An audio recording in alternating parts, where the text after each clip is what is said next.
Olá pessoal, meu nome é Wanderson, eu sou mestre e doutor em Psicologia Social pela Universidade do Estado do Rio de Janeiro, a UERJ, e hoje eu estou aqui para apresentar uma aula para vocês que tem por título Behaviorismo, Percurso Histórico e Suas Contribuições.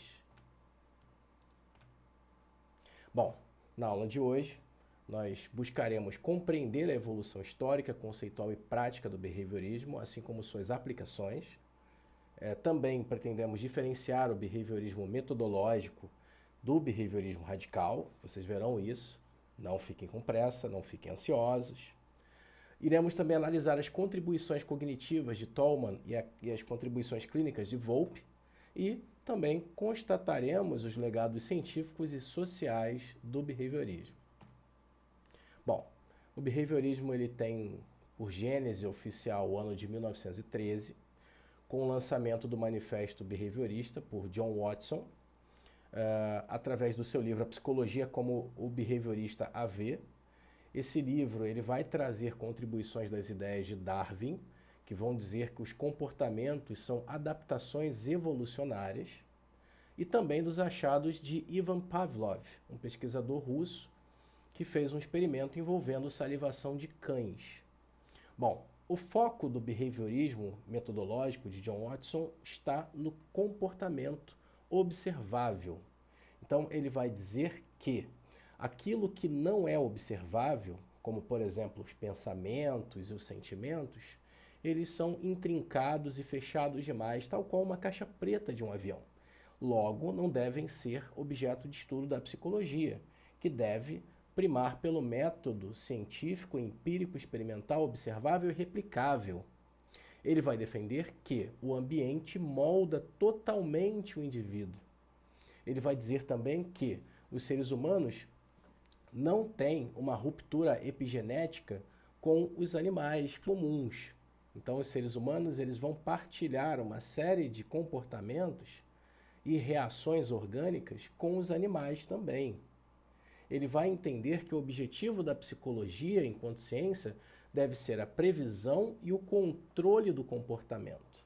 Watson ele estava muito interessado e conduziu experimentos relacionados com o estímulo, inicialmente incondicionado, e uma resposta, que com pareamento poderia se tornar um estímulo condicionado que vai disparar reações orgânicas naquele indivíduo. Ele conduziu experimentos, alguns bastante antiéticos, como o condicionamento de medo de uma criança, né? O menino Albert, que ele fez com que o menino passasse a ter medo de animais peludos, e estendendo esse medo do animal original para vários outros animais peludos. E quanto mais próximo daquele animal inicial ali, que condicionou o medo, maior a intensidade do medo do menino. Tá? Bom, avançando um pouco mais, Tolman ele vai desenvolver o chamado behaviorismo intencional. Ele vai dizer que os seres humanos eles têm entre o estímulo e resposta o organismo, e que esse organismo ele vai processar as informações antes de agir, tal qual os ratinhos no labirinto. Os ratinhos no labirinto eles vão criar mapas mentais, eles vão gravando aquele percurso ali. E depois eles vão agir com base nessas informações retidas, certo? Informações aprendidas.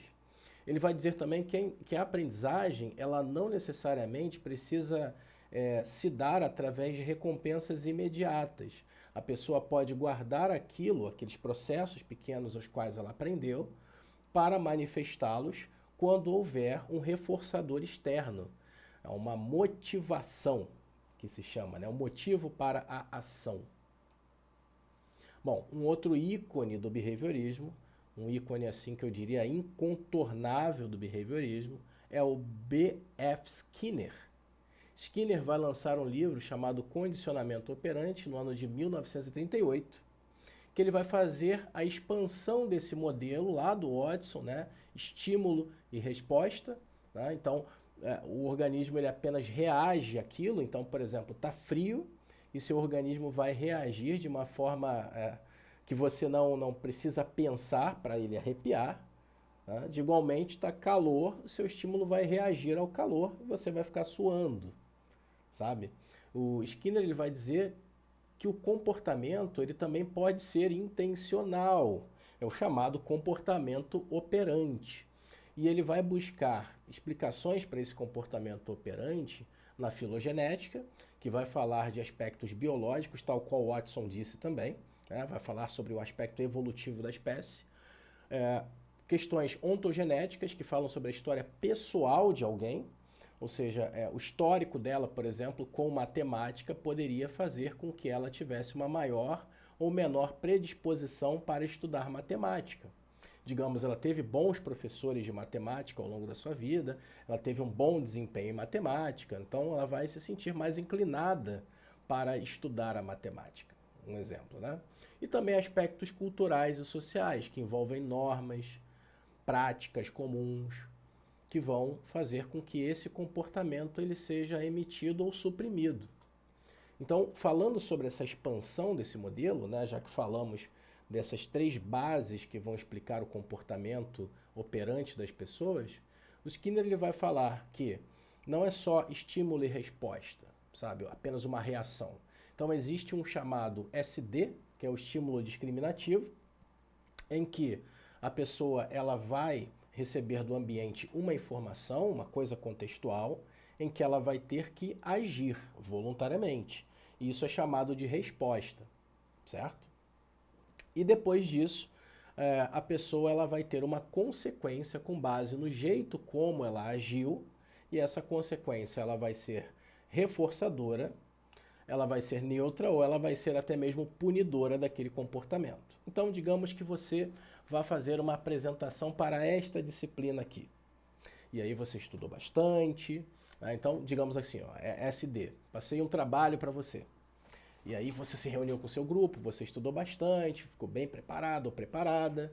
Então você vai lá e faz uma apresentação esplêndida. E aí a turma toda aplaude você. Frente a um contexto de uma apresentação futura, você vai tender a repetir o seu comportamento de se preparar para apresentar. Mas se por acaso você não estudou e não preparou bem a sua apresentação, pode ser que algumas pessoas da turma esbocem reações que para você são desagradáveis. Então, talvez você vá fugir do contexto de apresentar um trabalho, né? Esse é o caso. Bom, aqui do exemplo, óbvio, né? Eu quero que na aula as pessoas elas sejam estimuladas positivamente e possam ficar decididas a apresentar de novo e cada vez melhores as apresentações. Eu desejo que fiquem, bom? Bom, diferentemente lá do Watson, o Skinner ele não vai ignorar os sentimentos, os pensamentos, as emoções. No lugar, ele vai ser radical. Daí o nome behaviorismo radical. O Skinner ele vai dizer que tudo que está no mundo interno é comportamento, só que não é comportamento explícito, é um comportamento privado. Então tudo que o ser humano faz, tá, é comportamento, por isso é radical. Tá? O Skinner também é responsável pelas criações das caixinhas de Skinner, tá? Que são experimentos controlados que envolvem animais em esquemas de modelagem e extinção de comportamentos. Então ali em cima você tem, na primeira figura, né, o Skinner segurando ali um esqueminha da caixinha de Skinner, o ratinho segurando o aba, né? E aqui embaixo nós temos como é que é o funcionamento da caixinha de Skinner. Então, colocava-se um ratinho ali na caixinha, o ratinho pressionava a alavanquinha e caía comida ou aparecia água para ele e tal, né? Também tinha como punir o rato, também tinha como aplicar choque ou coisa do tipo, né? Então, todo tipo de experimento ali para modelar o comportamento do rato, para que ele aprendesse a puxar a alavanquinha para ganhar alguma coisa agradável, né, que era reforçador do comportamento de puxar a alavanquinha, era utilizado. Né? E também havia falta do estímulo para o ratinho desaprender, para ele perder o condicionamento. E punição também para o rato. Né? Se o rato fizesse determinada coisa, ele era punido. Era uma forma de tentar controlar o comportamento. Então, note que é toda uma questão de controle total do comportamento e do ambiente. Uma psicologia muito ligada ao laboratório. O Skinner também vai se interessar por métodos pedagógicos e vai pensar em máquinas de aprendizagem automatizadas que o aluno vai ter o seu tempo de aprendizado e essas máquinas vão dar reforçadores para ele. para que ele vá aprendendo no seu ritmo. Qualquer semelhança com apps de aprendizagem de idiomas não é mera coincidência. Os apps de aprendizagem de idiomas são muito assim, tal qual os jogos online também são assim. Então, à medida que você vai conseguindo alguma coisa, vai tocando uma musiquinha, você vai ganhando uma espécie de selo, você vai, sabe? Tudo isso. E o Skinner vai dizer que tudo é comportamento de tal forma que até a aquisição da linguagem ela se dá através desse modelo de tríplice contingência. Pensa num bebezinho, tá falando as primeiras palavras, os pais aplaudem, vibram, né? A criança gosta, sorri. De igual modo, a criança quer alguma coisa e os pais falam, não, tem que falar direito, o que você quer? Aí a criança fala direito, os pais dão aquilo que ela deseja. Então, a linguagem vai sendo aprendida assim, segundo o modelo skinneriano. Bom, avançando um pouco, Volpe, ele vai aplicar o behaviorismo à terapia, à psicoterapia. Então, inicialmente, a psicoterapia behaviorista vai ser utilizada para tratar os chamados neuróticos de guerra.